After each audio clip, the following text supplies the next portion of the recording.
Culture Prohibée est consacrée aujourd'hui à la Hammer Film, à travers la diffusion d'extraits d'une conférence autour du film Frankenstein et le monstre de l'enfer, animée par Nicolas Stenzik, auteur de Dans les griffes de la Hammer, aux éditions Au bord de l'eau.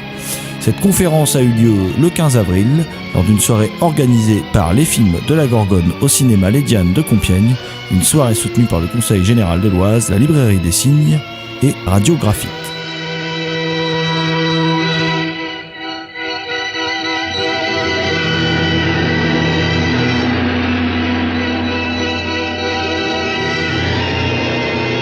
Fondé en 1935, le studio a acquis sa durable célébrité avec son prolifique cycle gothique initié à partir de 1957. À l'origine de cette success story de 2 décennies, une astucieuse idée commerciale, réutiliser Dracula, Frankenstein, le loup-garou ou la momie, soit l'essentiel du bestiaire fantastique hollywoodien des années 30. À l'arrivée, une véritable réussite artistique. Ces films, le plus souvent signés Terence Fisher et interprétés par les stars maisons Peter Cushing et Christopher Lee, sont d'une radicale nouveauté. L'horreur cinématographique est désormais synonyme de technicolor flamboyant. Le sang coule voluptueusement à l'écran, l'érotisme se déploie en toute conscience et les mythes se modernisent pour porter une charge virulente contre les valeurs conservatrices du moment. Pour le genre, la Hammer incarnera un nouvel âge d'or qui sécrètera de nombreux émules. En plusieurs dizaines de films, dont quelques chefs-d'œuvre absolus comme Le Cauchemar de Dracula en 1958 et La Nuit du Loup-garou en 1961, voire Dr. Jekyll et Sister Hyde en 1971, la Hammer donne ses lettres de noblesse à la série B européenne avant de cesser la production cinématographique en 1979. L'ère du blockbuster qui s'ouvre alors a raison du petit studio mais n'en efface pas la mémoire. Lucas, Scorsese, Carpenter, Romero, Jackson, Tarantino ou Burton, pour ne citer qu'eux, ont tous revendiqué un jour, en film ou en parole, leur goût pour ce studio désormais mythique. Frankenstein et le monstre de l'enfer, Frankenstein and the Monster from Hell, est sorti en 1974. C'est le dernier film réalisé par Terence Fisher, le plus célèbre metteur en scène de la Hammer. Fisher reprend pour la 5e et dernière fois après l'avoir inauguré en 1957 les commandes de la série hammerienne inspirée du Frankenstein de Mary Shelley. Il signe une conclusion sombre et violente qui voit le docteur Victor Frankenstein, interprété par le magistral Peter Cushing, s'opposer à sa créature campée par David Prowse, qui deviendra célèbre en interprétant Dark Vador dans la saga Star Wars.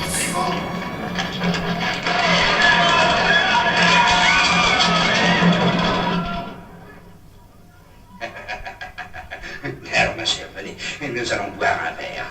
Vous voulez brandy ou champagne?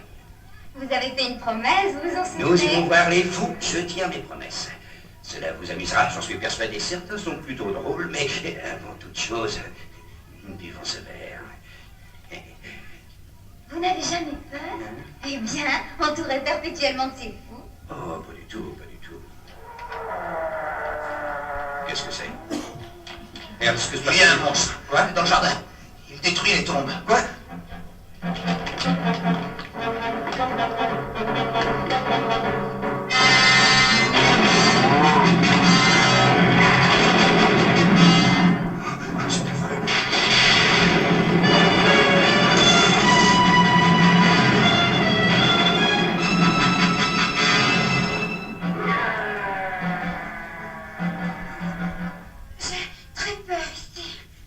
Ma voiture est dehors, qu'on la ramène chez elle, vite. Vous et les autres, trouvez des armes. Armez-vous et sortez dehors pour détruire ce monstre. Mais qu'est-ce que vous attendez pour y aller? La clé de l'armurerie. Hein?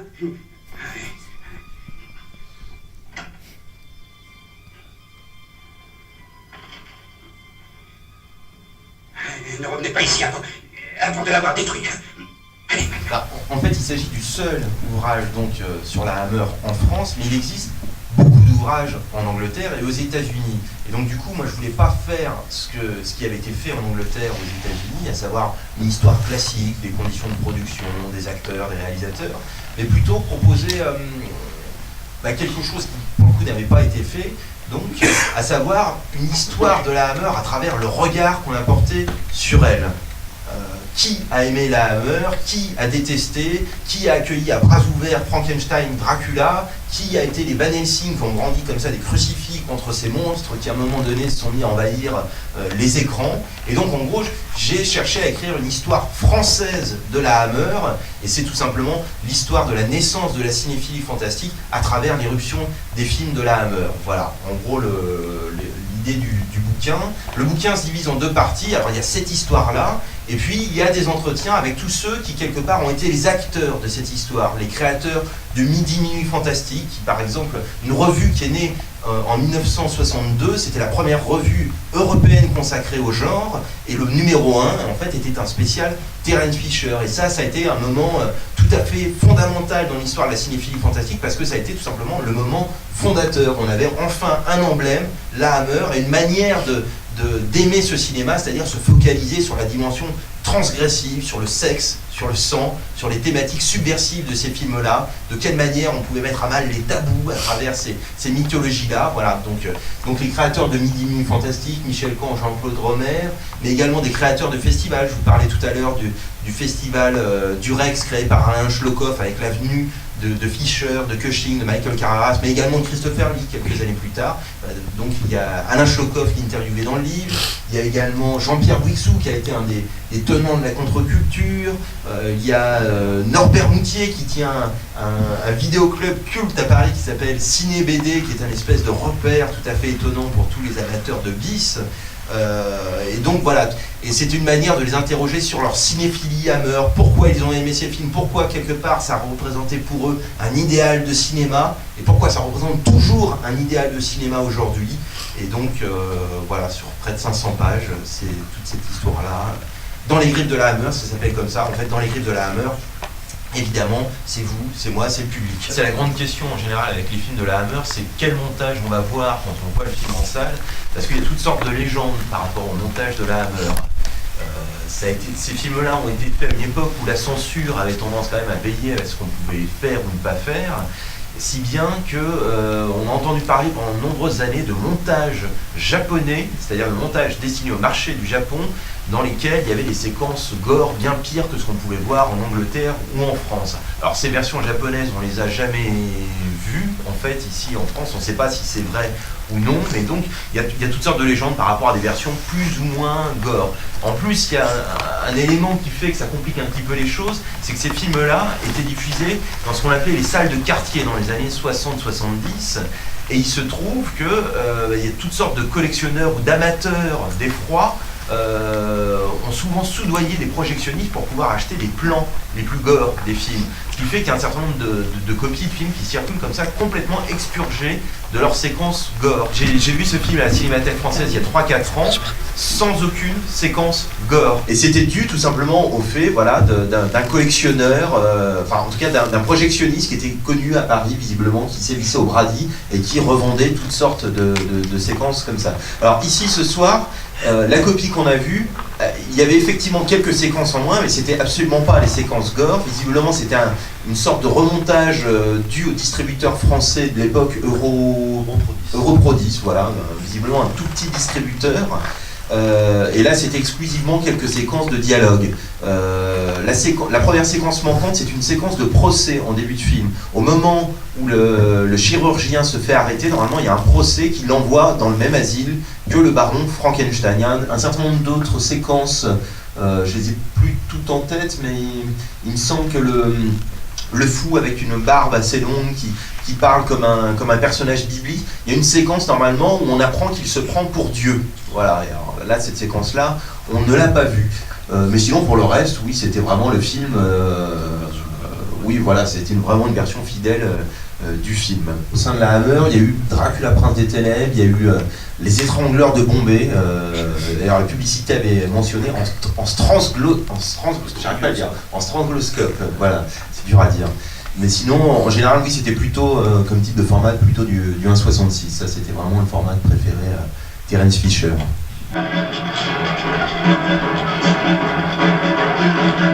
Commençons en bas. Exercice terminé.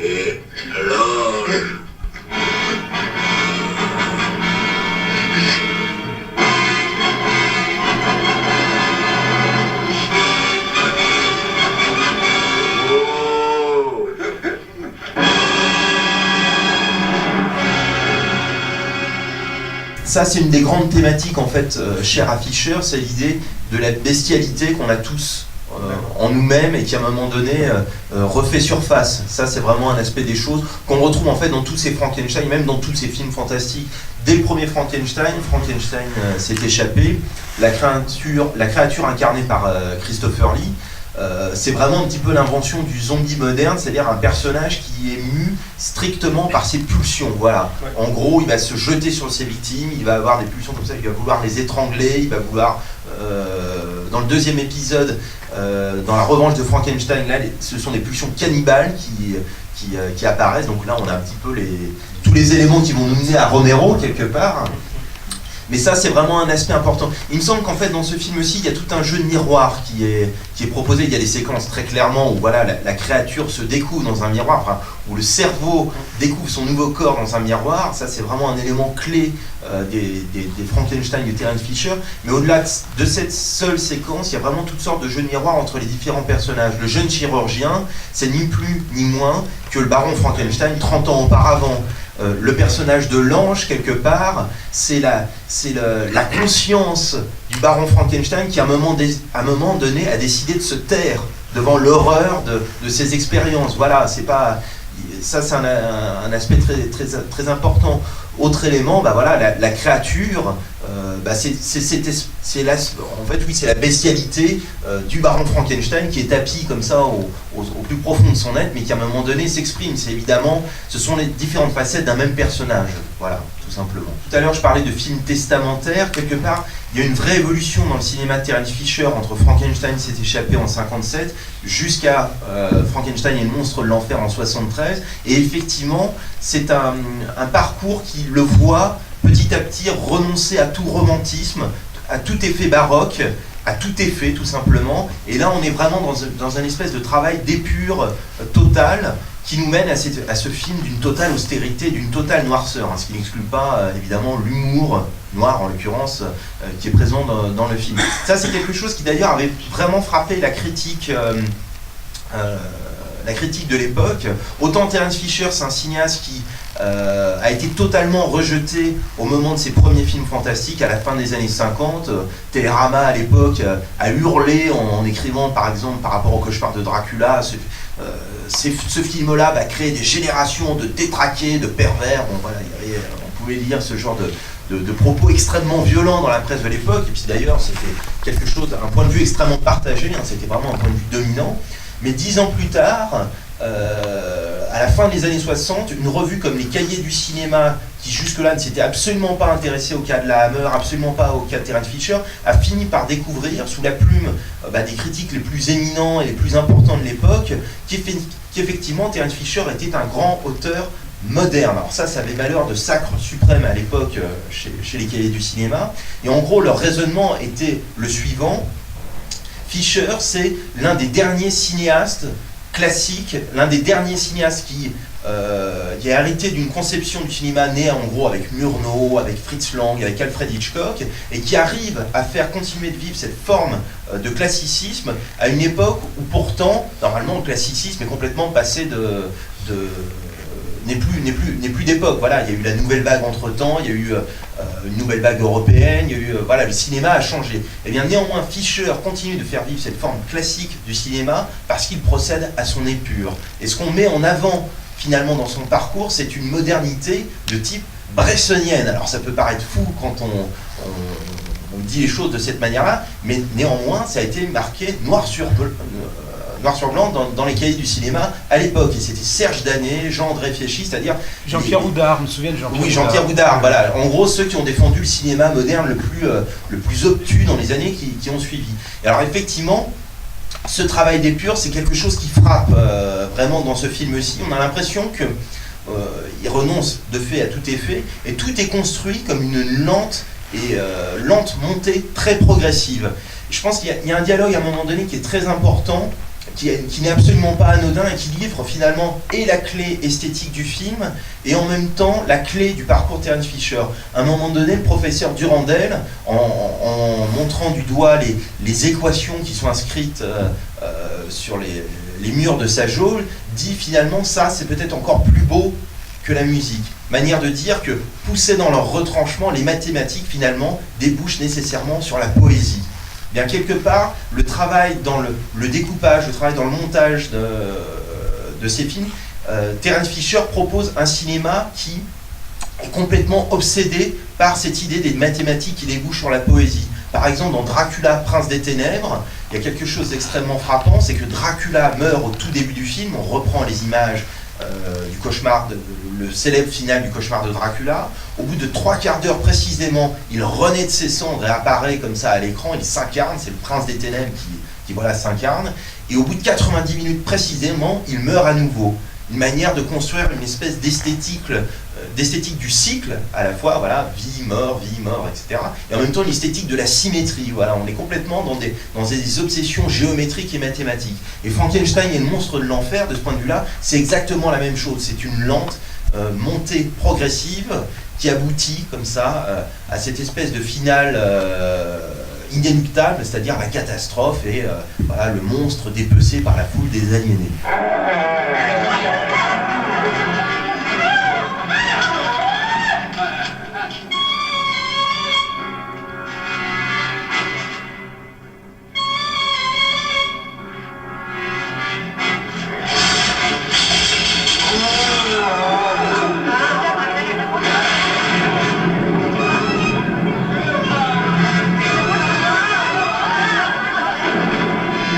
Oui, maintenant.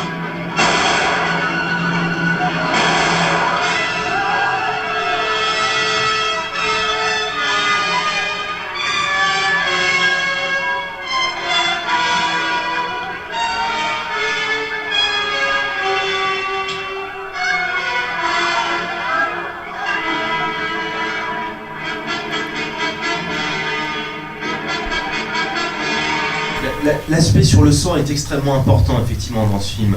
Au cours d'une interview au début des années 60 avec Bertrand Tavernier, Fisher avait déclaré qu'il considérait que l'horreur dans ses films devait nécessairement toujours reposer sur un fondement philosophique et moral. En gros, ce qu'il propose à travers son usage du sang, c'est une esthétique, c'est une manière de figurer des questionnements d'ordre métaphysique. Voilà. Si on prend Dracula, le sang dans les Dracula de Fisher s'érotise et en gros renvoie à l'idée de pulsion essentiellement sexuelle. Avec les Dracula de Terence Fisher, en gros Dracula renonce au romantisme qui était celui par exemple de Bela Lugosi dans les années 30. Bela Lugosi, son Dracula, il regrette son humanité perdue.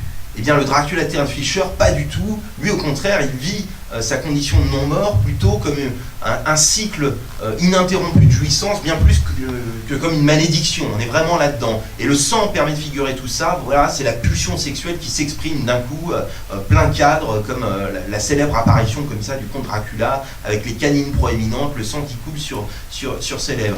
Dans le mythe de Frankenstein, c'est un petit peu la même chose, sauf que le sang, ce coup-ci, renvoie plutôt à l'idée d'âme au sens philosophique du terme, c'est-à-dire l'idée d'identité.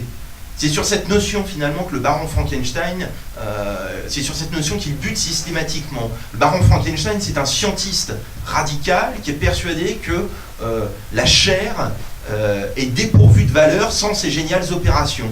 C'est pour ça que le cerveau que vous avez vu à un moment qui tombe à terre, c'est un cerveau dont il ne va plus se servir. Eh bien, voilà, il peut shooter dedans comme dans un ballon de football, il n'y a pas de problème, ça n'a plus aucune importance. Eh bien, c'est pour ça que Fisher filme cet aspect-là des choses. Et en gros, l'échec du baron Frankenstein vient toujours de cette croyance selon laquelle donc la chair est dénuée de valeur, et ce qui fait que finalement ces créatures sont toujours dépourvues d'identité. C'est parce qu'elles sont dépourvues d'identité en tant que telles voilà, qu'il s'agit réellement de monstres. C'est tout le processus de cette créature avec ce corps qui finit par non pas rejeter le cerveau mais par le contrôler quelque part, et c'est en gros ce qu'on retrouve dans tous les autres Frankenstein de Terence Fisher. C'est vraiment une approche matérialiste du mythe et presque, on pourrait dire, athée. Il y a un film qui est très intéressant de ce point de vue-là, c'est le deuxième film du cycle, c'est La Revanche de Frankenstein. Dans La Revanche de Frankenstein, en théorie, le baron était condamné à mort dans l'épisode précédent. condamné à la guillotine. Au tout début de la revanche de Frankenstein, on l'amène à la guillotine, sauf qu'à la dernière minute, ce n'est pas lui qui se fait guillotiner, mais le prêtre qui était chargé de le confesser avant de le mettre à mort. Ce qui fait que le film démarre par la mort de Dieu, voilà, ni plus ni moins. Et à la fin du film, Frankenstein a créé un corps à sa propre image, voilà, il a créé une espèce de clone, et son assistant va greffer son propre cerveau dans ce nouveau corps, ce qui fait que Frankenstein crée Frankenstein, on n'a plus besoin de Dieu, la boucle est bouclée, voilà, l'homme crée l'homme. On est complètement dans une vision matérialiste et athée du mythe. Dans Frankenstein et le monstre de l'enfer, je pense qu'il y a un aspect intéressant qui concerne le titre, le monstre de l'enfer. A priori, voilà, on est dans une espèce d'imagerie toujours liée à la croyance, à la religion, le Dieu, le diable, l'enfer, le paradis. Et pourtant, là aussi, on est toujours dans une conception matérialiste et athée. Finalement, l'enfer de Frankenstein, ça n'est pas, non pas le diable, mais c'est finalement son obsession. Finalement, c'est en ce sens-là où le film est vraiment une conclusion à ce cycle. C'est qu'en gros, toute sa vie, il a été obsédé par cette idée de créer un homme, et par sa propre obsession, il a créé son propre enfer. Et de ce point de vue-là, les séquences où on découvre sa chambre, qui est sordide, avec ce lit comme ça dans un coin, dans un recoin de cette pièce extrêmement sombre, avec cette espèce de petit rideau, il y a quelque chose d'éminemment pathétique. Finalement, c'est un personnage extrêmement triste. Il est passé à côté de sa vie. C'est ce qu'on peut ressentir d'ailleurs par moment. Il y a un moment donné où on le sent extrêmement angoissé à l'idée d'un nouvel échec. Il y a l'idée qu'il ait fait tout ça tout au long de ces années pour rien. Ben voilà, Frankenstein est le monstre de l'enfer. Le monstre de l'enfer, finalement, son enfer, c'est sa propre obsession. Et c'est ce qui le mène, effectivement, dans un asile d'aliénés. Le traitement du mythe par Terence Fisher était intéressant aussi par rapport aux films des années 30, en ce sens où dans les films des années 30, finalement, le baron Frankenstein, c'était une sorte de savant fou, quelque part, et qui en même temps, sitôt sa créature faite, regrettait son geste blasphématoire. Et bien ici, le baron Frankenstein, dans le cycle de Fisher, n'est absolument pas fou et ne regrette absolument pas la dimension blasphématoire de ses opérations. Dieu, il s'en contrefiche, ça n'est absolument pas son problème. Sauf que, de film en film, voilà, le personnage évolue. Dans le premier film, voilà, c'est une espèce de génie amoral, presque une espèce de surhomme nietzschéen qui n'hésite pas à assassiner. Dans le deuxième film, La revanche de Frankenstein, Fisher le réhabilite. Dans le troisième film, Frankenstein crée à la femme, on nous le dépeint sous le visage d'un savant plutôt positiviste et bienveillant, qui, rattrapé par ses démons, dans le quatrième film, Le retour de Frankenstein, devient une espèce de héros luciférien en révolte contre le monde. Et là, finalement, dans ce dernier opus, il passe littéralement de l'autre côté du miroir. Il est littéralement vampirisé par sa propre obsession, et quelque part, même s'il prend le contrôle de cet hôpital, il a peut-être enfin trouvé sa place parmi les fous. Et de ce point de vue-là, la séquence finale, moi je la trouvais absolument extraordinaire, parce que quelle plus belle conclusion à tout ce cycle que de dire et la prochaine fois, et le prochain monstre, c'est-à-dire la répétition du geste. Finalement, il conclut son film sur une espèce de formidable et caetera. Voilà, 3 petits points. Finalement, le cycle Frankenstein, c'est toujours quelque chose qui redémarre. On est dans la permanence des mythes. C'est pour cette raison que Dracula renaît toujours de ses cendres. C'est pour cette raison que Baron Frankenstein ne meurt jamais. Il va toujours recréer un nouveau monstre. Voilà, c'est pour cette raison-là, de mon point de vue, c'est vraiment un film très beau et très émouvant en fait. Il y avait un vrai intérêt pour la folie dans ces derniers films. Il y a déjà des séquences dans un asile, dans le retour de Frankenstein, et puis alors là, effectivement, on passe tout le film dans un asile d'aliénés. Mais je crois qu'en fait, Terence Fisher, c'est quelqu'un qui était obsédé par la question du double, par l'idée de la dualité. On retrouve ça dès ses premiers films gothiques, même d'ailleurs dans ses films noirs, en fait. C'est présent dans toute sa filmographie. La figure du double, on l'a avec donc Dracula, l'aristocrate qui devient une bête fauve comme ça en une fraction de seconde. On retrouve cette idée-là dans les 2 visages du Dr Jekyll. On retrouve ça dans La nuit du loup-garou avec ce personnage qui se transforme.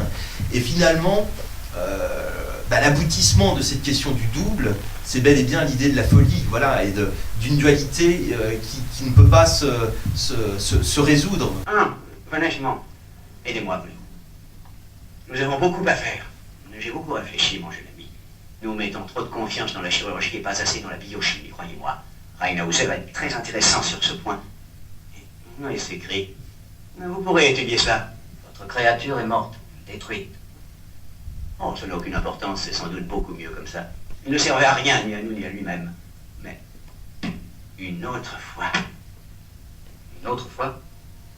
Et bien sûr. Nous en discuterons en détail plus tard. Pour l'instant, nous allons nettoyer le laboratoire pour recommencer dans de bonnes conditions. Bien sûr, nous aurons beaucoup de nouveaux matériels. Monsieur Adler au 106, peut-être pourrait-il... Non? Oh, ce n'est pas très important, nous avons le temps d'en décider. Tout notre temps. En fait, la Hammer n'avait plus beaucoup d'argent à ce moment-là, au moment où ils ont fait le film. C'est vraiment fait avec un tout petit budget. Voilà. Il y a eu des maquettes beaucoup plus belles dans les films précédents de la Hammer. Là, on est vraiment quelque chose fait avec des bouts de ficelle. Mais au-delà de ça, il y a un aspect des choses qu'on n'a pas abordé. C'est un acteur qui est dans ce film qui a été connu pour un autre rôle.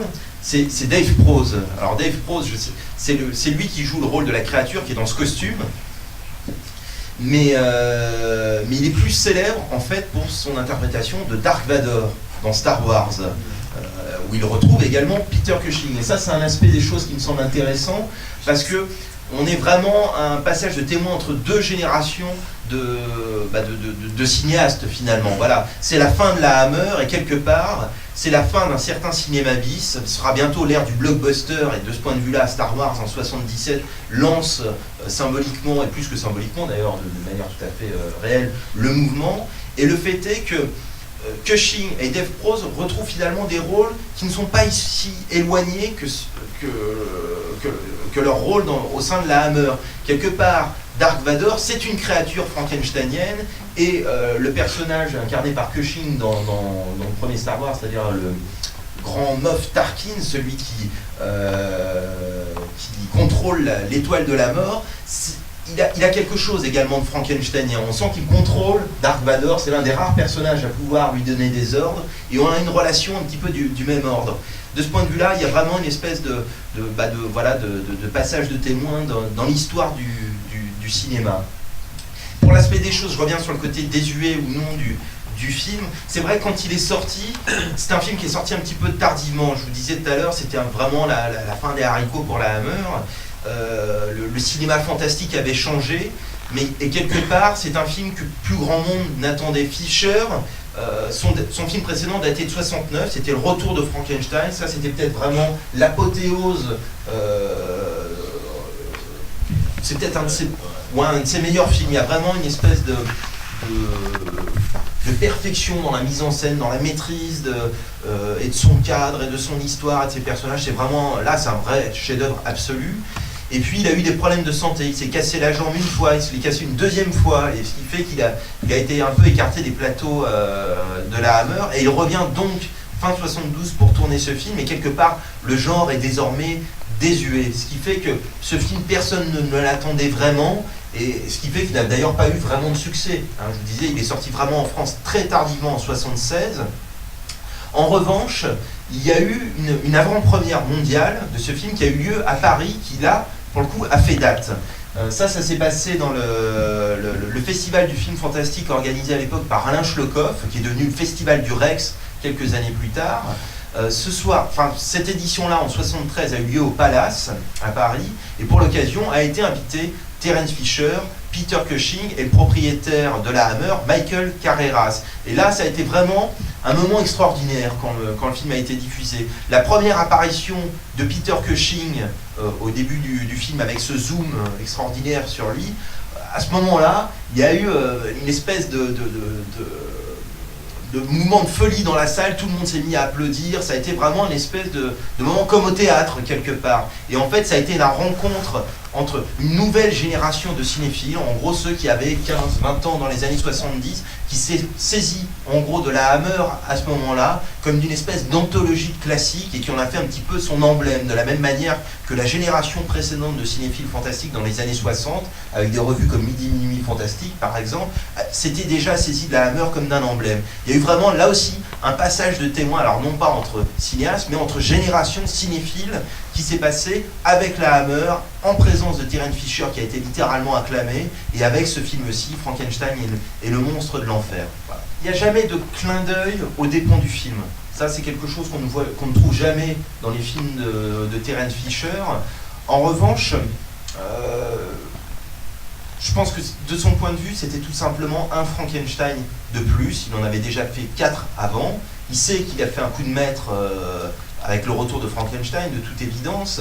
Et il sait, parce qu'il commençait à être malade sur le tournage de ce film, il est mort d'un cancer quelques années plus tard, Terence Fisher, mais il était déjà très, très atteint, puis il a eu ses accidents, ses jambes cassées, etc. Et donc du coup, il sait qu'il y a peu de chances pour qu'il fasse un autre film, d'où ce côté vraiment conclusion. Alors c'est aussi une conclusion parce qu'il y a plein de références à ces films passés. Par exemple, le personnage de la muette renvoie au personnage d'Yvonne Romain dans La Nuit du loup-garou. Il y a un personnage de muette comme ça. Il y a d'autres références. Par exemple, il y a une espèce de folle dans une geôle qui parle un peu comme Freda Jackson dans Les Maîtresses de Dracula, qui était une espèce de sage-femme diabolique. L'assistant, il y a quelque chose de David Peel aussi. Oui, voilà, il y a l'assistant, Simon Helder ressemble à David Peel des Maîtresses de Dracula. C'est le personnage de l'assistant juvénile. C'était déjà celui, on retrouvait déjà un peu ce personnage dans le retour de Frankenstein. L'idée de l'asile dans lequel on va pouvoir prélever comme ça sur les patients un certain nombre d'organes ou d'éléments comme ça du corps, c'était l'idée de la revanche de Frankenstein. Bref, c'est une espèce de film patchwork de ce point de vue-là, donc un film éminemment frankensteinien par définition, et qui renvoyait donc à tous ces films précédents, même la manière par exemple dont il filme la créature qui à la fin du film va casser la fenêtre et franchir comme ça, rentrer dans le bureau du directeur. Là ça renvoie à la malédiction des pharaons avec la momie qui de la même manière va rentrer dans une pièce en cassant la fenêtre de la même manière. Donc de ce point de vue là, je pense pas qu'il y ait d'ironie sur le film. Il n'a pas un regard ironique sur son propre film en disant voilà, il y a moins de moyens et je vais en rigoler. Non, il le fait avec le plus grand sérieux néanmoins. De ce point de vue-là, je pense que c'est plus un film qui tire vers l'humour noir qu'autre chose. De ce point de vue-là, il y a vraiment une évolution très différente de Fisher par rapport aux autres cinéastes de la Hammer. Fisher a réussi à faire un film moderne parce qu'il était dans une espèce d'épure radicale, là où les autres sont beaucoup plus allés vers des effets dits modernistes, mais en fait des effets de mode qui aujourd'hui sont d'ailleurs un peu plus démodés. Voilà. Franju disait que le film qui l'avait le plus impressionné, le plus horrifié, était un documentaire chirurgical. Il revenait souvent dans ses interviews là-dessus, et c'est vrai que les séquences choc des yeux sans visage sont des séquences absolument fascinantes et extrêmement effrayantes parce qu'elles relèvent d'une esthétique du documentaire. Voilà, il y a quelque chose d'implacable dans ces images-là. Et on retrouve pleinement ça chez Terence Fisher dans son cycle Frankenstein. De la même manière, Pierre Brasseur, son personnage dans Les Yeux sans visage, ça n'est absolument pas un savant fou. Voilà, c'est au contraire un scientifique qui est en avance sur son temps. Voilà. Et voilà des points communs évidemment entre Fisher et Franju. De la même manière, au-delà des personnalités des uns et des autres, il me semble que la caractéristique des Yeux sans visage, c'est aussi son année de production, 1960. Ça, c'est une année clé. Parce qu'en gros, la Hammer est là depuis 1957 à renouveler le cinéma fantastique en dépoussiérant les vieux mythes gothiques. Et puis, en 1960, eh bien, en Italie, on a Mario Bava qui va faire Le Masque du Démon et qui va ouvrir la voie à tout un cinéma gothique transalpin. Aux États-Unis, on a Roger Corman qui va faire La Chute de la Maison Usher, et ça va ouvrir la voie donc à son cycle Edgar Allan Poe et à tout un cinéma gothique américain. En Espagne, on aura bientôt Jess Franco. Enfin bref, il y a tout un vaste mouvement. Et en France, donc en 1960, on a Franju qui fait Les Yeux sans visage. Sauf que là, il y a quand même une petite différence, c'est qu'en France, on n'a pas la culture du genre. On s'intéresse davantage aux auteurs qu'au genre, ce qui fait que les films fantastiques français sont toujours conçus comme des prototypes. Ce qui fait que Les Yeux sans visage, voilà, ça a beau être un succès public, ça a beau être un succès critique, parce que de toute évidence, c'est l'un des plus beaux films d'épouvante, toute catégorie confondue qui a été fait, et bien néanmoins, aucun producteur le lendemain va avoir l'idée d'exploiter le filon et de faire de nouveaux films d'épouvante. Ce qui fait que Franju va devoir attendre 2 ou 3 années avant de faire un autre film fantastique. Là, ce sera Judex en 1963. Mais c'est vrai que oui, il y a des points communs entre Fischer et Franju, même si après, l'univers de Franju relève aussi d'un fantastique typiquement français avec d'autres références, feuillade, avec la littérature populaire, avec une manière de vouloir faire, d'exprimer le fantastique en faisant affleurer l'insolite dans le réel. C'est vraiment ça, Franju. Mais on retrouve quelque part un petit peu cette démarche, c'est vrai, chez Fischer, dans le côté extrêmement réaliste, extrêmement naturaliste de ces films. Dans Frankenstein et le monstre de l'enfer, de ce point de vue-là, c'est vraiment, oui, un film totalement naturaliste. Et le fantastique naît de cet aspect-là des choses, je crois.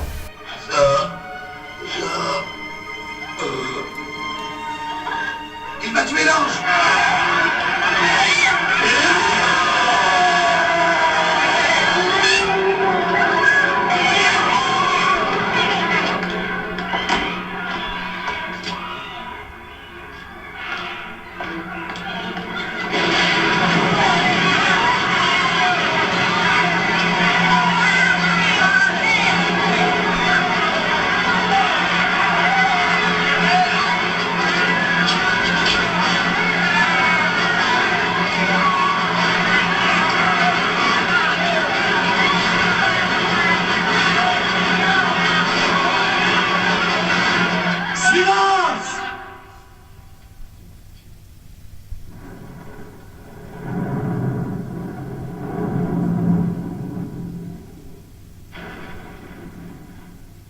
Plus rien à voir.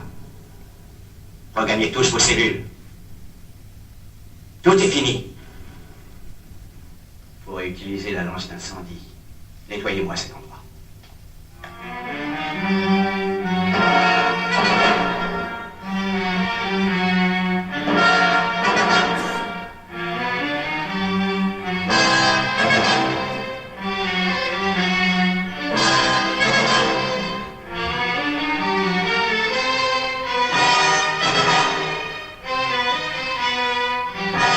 C'était Culture Prohibée, une émission réalisée en partenariat avec l'association Les Films de la Gorgone, une association spécialisée dans l'audiovisuel. Toutes les réponses à vos questions sont sur le site www.lesfilmsdelagorgone.fr. Culture Prohibée était une émission préparée par votre serviteur, assisté pour la programmation musicale d'Alexis Di Admiraldi.